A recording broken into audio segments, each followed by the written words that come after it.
आदाब, जय हिंद, जय भारत। मैं मोहम्मद तौफीक BTS news and TV channel में आपका इस्तकबाल करता हूं। आइए देखते हैं आज की ताज़ा खबर।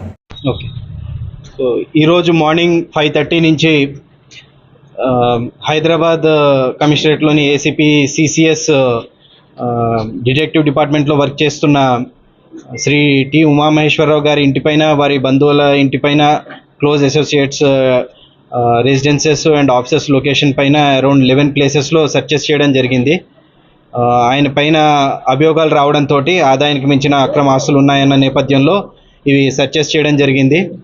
సో ఆ సెర్చెస్లో భాగంగా ఇప్పటిదాకా అన్ని సెర్చెస్ అన్ని ప్లేసెస్లో చూసి కన్సాలిడేట్ చేసుకుని చేస్తే అరౌండ్ 17 ప్రాపర్టీస్ ఈయన వేరియస్ ప్లేసెస్లో ఈయన అండ్ ఈయన బంధువుల పేరు మీద కొన్నట్టుగా తెలుస్తోంది. అండ్ అందులో ఒక 5 ప్రాపర్టీస్ గట్కేసర్ ఏరియాలో ఉన్నాయి, కొన్ని ఆంధ్రాలో కూడా ఉన్నాయి. ఒక 7 ప్రాపర్టీస్ వైజాగ్ దగ్గర చౌడవరం అనే ఏరియా ఉంటుంది, ఆ చౌడవరంలో కొన్నట్టుగా తెలుస్తోంది. అట్లనే ఇక్కడ ఈ సేమ్ అశోక్ నగర్ ఏరియాలోనే అరౌండ్ 4 ప్రాపర్టీస్ ఉన్నాయి.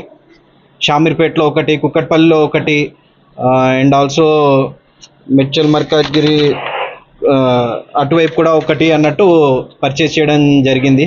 సో అవన్నీ కూడా తీసుకున్నాము, డాక్యుమెంట్స్ అన్నీ కూడా సీజ్ చేయడం జరిగింది. అలాగే వేరియస్ వాళ్ళ రిలేటివ్స్ హౌసెస్లో వాటిలో చూడగా అరౌండ్ ఒక 38 lakhs క్యాష్, అంటే 37,50,000 అట్లా క్యాష్ అదొకటి సీజ్ చేయడం జరిగింది. గోల్డ్ కూడా సుమారు వేరియస్ టైమ్స్ 60 తులాస్ గోల్డ్ అది కూడా సీజ్ చేయడం జరిగింది. సో ఇవన్నీ చూస్తే టోటల్ మూవబుల్ అంటే అక్రమాస్తుల దాంట్లో movable immovable properties value around it comes around 3.5 crores, 3 crores 46 lakhs అన్నట్టు 3.5 crores అట్లాగా document value, actual registered value అది వస్తుంది. ఇక మార్కెట్ వాల్యూ మేము చెప్పము, జనరల్గా మీరు మీ ఎస్టిమేషన్ వేసి చూసుకోవచ్చు. సో ఇట్లాగా దొరకడం జరిగింది. సో ఇంకా ఫర్దర్ వేరే కొన్ని ఈయన చేసిన కేసెస్లో కూడా కొన్ని అభియోగాలు ఉన్నాయి. సో ఆ అభియోగాల్ని కూడా తదుపరి దర్యాప్తులో మేము కొనసాగిస్తాము. పోలీస్ కస్టడీ తీసుకుని ఆ కేసెస్లో ఏమైనా జరిగాయా, ఇర్రెగ్యులారిటీస్ అయ్యి అందులో కూడా ఏమైనా మనీ తీసుకోవడం జరిగిందా అవి అన్నది. సో ప్రస్తుతానికైతే ఇన్ని ఫార్మాలిటీస్ కంప్లీట్ చేసి కోర్టులో హాజరుపరిచి రిమాండ్ చేయిస్తాం. క్యాష్ ఎంత పడుతుంది? క్యాష్ 37,50,000. ఇక్కడ అంటే ఇక్కడ 3 హౌసెస్ ఉన్నాయి, వాళ్ళవి వాళ్ళ రిలేటివ్స్. అందులో మిగతా 7 చోట్ల క్యాష్ కానీ గోల్డ్ కానీ లేదు, అక్కడ లేదు, ఇక్కడే దొరికాయి. బ్యాంక్ లాకర్లు ఎన్ని గుర్తించారు సార్?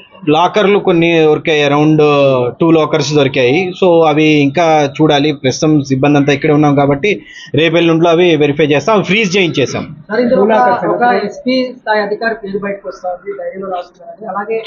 సహకరించలేదు ఏసీబీ.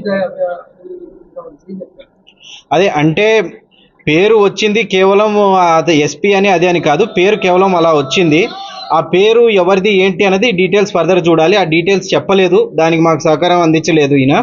సో అందుకని తదుపరి పోలీస్ కస్టడీలో వాటిలో మేము అది కనుక్కుని ఆ పేరు కూడా ఇది చేసి అది ఇన్వెస్ట్మెంట్ చేశారంటున్నారు. ఆ ఇన్వెస్ట్మెంట్ ఫర్మ్తో కూడా మాట్లాడి అందులో అటువంటి ఇన్వెస్ట్మెంట్ అయిందా, ఆ పర్సన్ ఎవరైతే ఉన్నారో ఆ పర్సన్ చేశారా లేదా అన్ని వెరిఫై చేసి మేము కన్సల్టేట్గా చూస్తాం. అది ఎవరు సార్, ఏం పేరు ఉంది సార్? సందీప్ రావు అని చెప్పేసి వస్తున్నారు. అంటే పేరు యాక్చువల్గా ఇతని గ్యాడ్జెట్స్లో చూస్తే సందీప్ అని ఉండే, దాన్ని మరి ఎట్లా వచ్చిందో తెలీదు, మీడియా వాళ్ళు సందీప్ రావు అని తీసుకున్నారు. బట్ అది మేము చెప్పలేము ఎవరన్నది.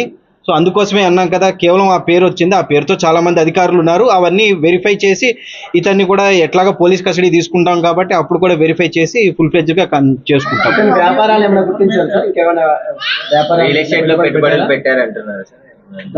అయ్యాయి, అది షామీర్పేటలో ఒక విల్లా పర్చేస్ కోసం అంటూ ఇచ్చేశారు, అండ్ వేరే వాటిలో కూడా అయ్యాయి. సో అవి చెప్తున్నాం కదా, ఫర్మ్స్ కూడా వెళ్ళాము, వాటి నుంచి ఇంకా కొన్ని రిపోర్ట్స్ అవి రావాలి, కొన్ని 2-3 కంపెనీలు వాటి నుంచి. అవి వచ్చిన తర్వాత మేము ఫర్దర్ కన్సల్టేట్ చేసి చెప్పగలం.